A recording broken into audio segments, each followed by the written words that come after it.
Bonjour, j'espère que vous êtes tous en forme. Nous allons donc continuer notre parcours de caté Dieu avec nous. Aujourd'hui, nous allons aborder le thème de la résurrection. Nous venons de vivre la Semaine Sainte.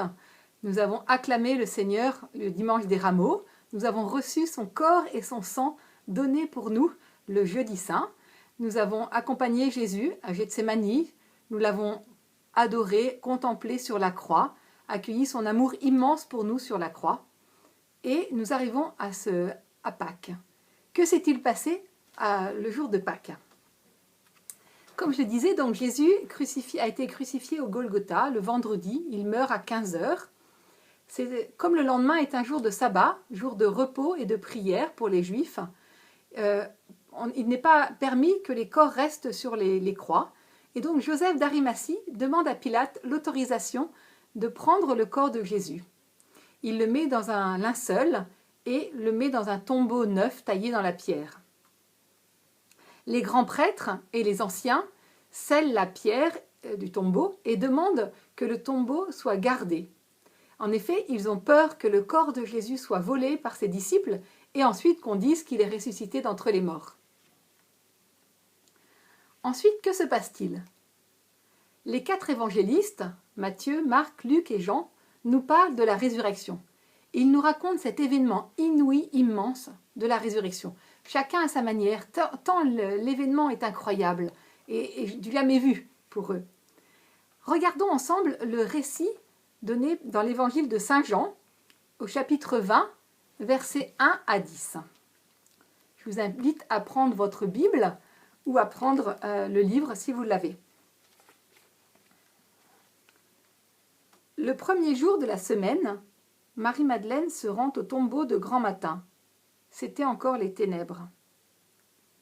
Elle s'aperçoit que la pierre a été enlevée du tombeau. Elle court donc trouver Simon-Pierre et l'autre disciple, celui que Jésus aimait. Et elle leur dit : « On a enlevé le Seigneur de son tombeau et nous ne savons pas où on l'a déposé. » Pierre partit donc avec l'autre disciple pour se rendre au tombeau. Ils couraient tous les deux ensemble, mais l'autre disciple courut plus vite que Pierre et arriva le premier au tombeau. En se penchant, il s'aperçoit que les linges sont posés à plat. Cependant, il n'entre pas. Simon-Pierre, qui le suivait, arrive à son tour. Il entre dans le tombeau, il aperçoit les linges posés à plat, ainsi que le suaire qui avait entouré la tête de Jésus, non pas posé avec les linges, mais roulé à part à sa place. C'est alors qu'entra l'autre disciple, celui qui était arrivé le premier au tombeau. Il vit et il crut. Jusque-là, en effet, les disciples n'avaient pas compris que selon l'Écriture, il fallait que Jésus ressuscite d'entre les morts. Ensuite, les disciples retournèrent chez eux.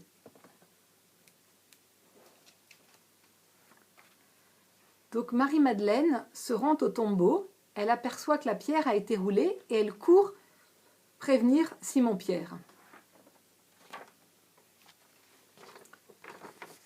Pierre et l'autre disciple arrivent au tombeau. Le disciple que Jésus aimait constate que les linges sont à terre.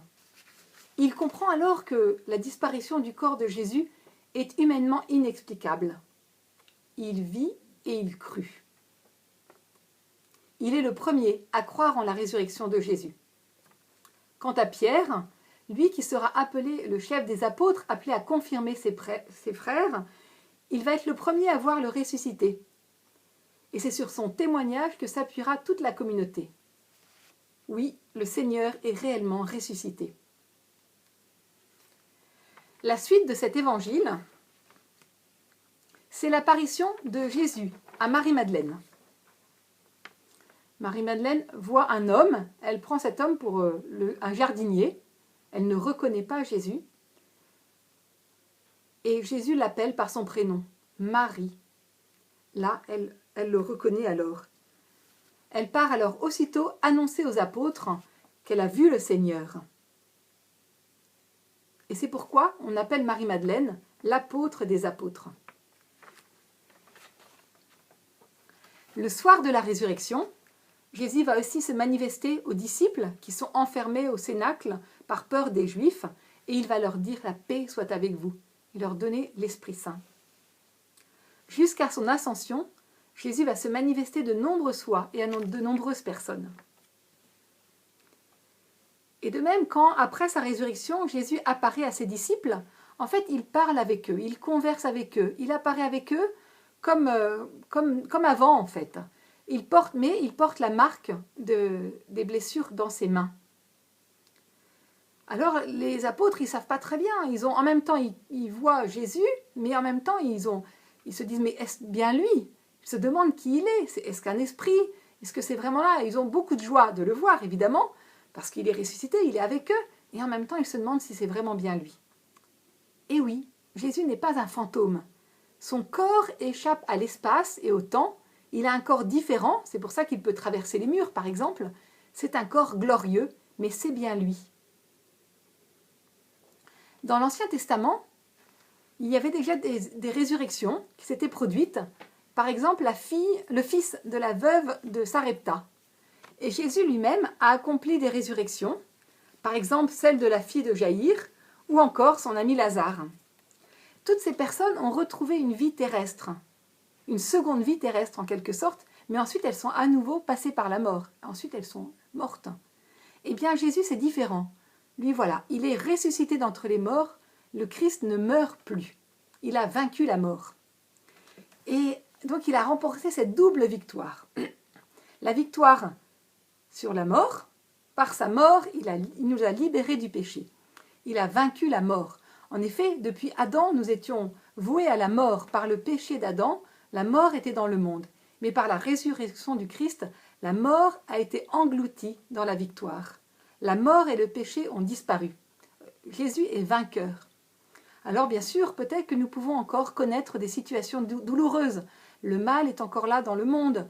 Il y a encore la mort existe encore. Le péché, quelquefois, nous domine.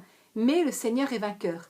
Rappelons-nous, dès que nous avons un moment un peu plus difficile, le Seigneur est vainqueur. Il nous a sauvés. Et c'est une grande joie. Et c'est cette joie que nous allons fêter à Pâques. Et que nous fêtons à Pâques. Et puis, par sa résurrection, Jésus nous donne une vie nouvelle. Une vie nouvelle qui nous ouvre la porte du ciel. On pourrait dire que la mort, en fait, avant, elle apparaissait un peu comme une porte fermée. Et par la mort et la résurrection du Christ, la porte est ouverte. La porte sur la vie éternelle avec Dieu. En effet, le Seigneur il nous a dit, « Je suis la résurrection et la vie. Celui qui croit en moi, même s'il meurt, vivra. » Et c'est cette vie éternelle que le Seigneur nous donne. Et à la fin des temps, oui, nous ressusciterons comme le Christ, avec nous aussi un corps glorieux. Cette vie nouvelle, qu'est-ce que ça veut dire pour nous?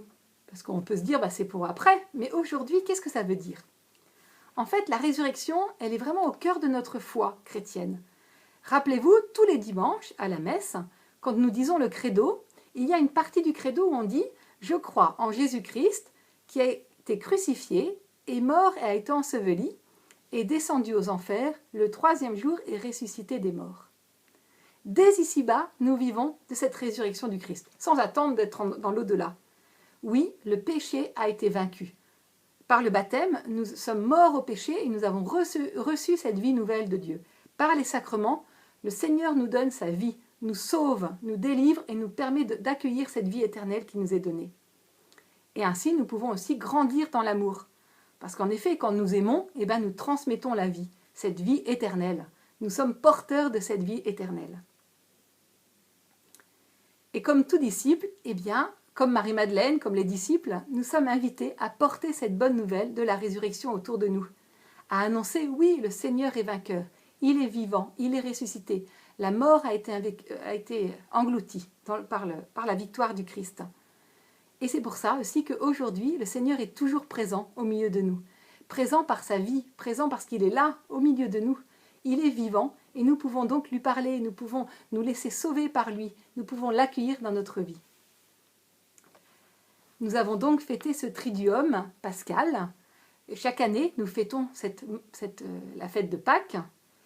Et cette fête de Pâques, elle se prolonge pendant 50 jours. On va avoir la joie de chanter des Alléluia pendant 50 jours, à partir de Pâques jusqu'à la Pentecôte. 50 jours où nous fêtons la mort et la résurrection du Christ.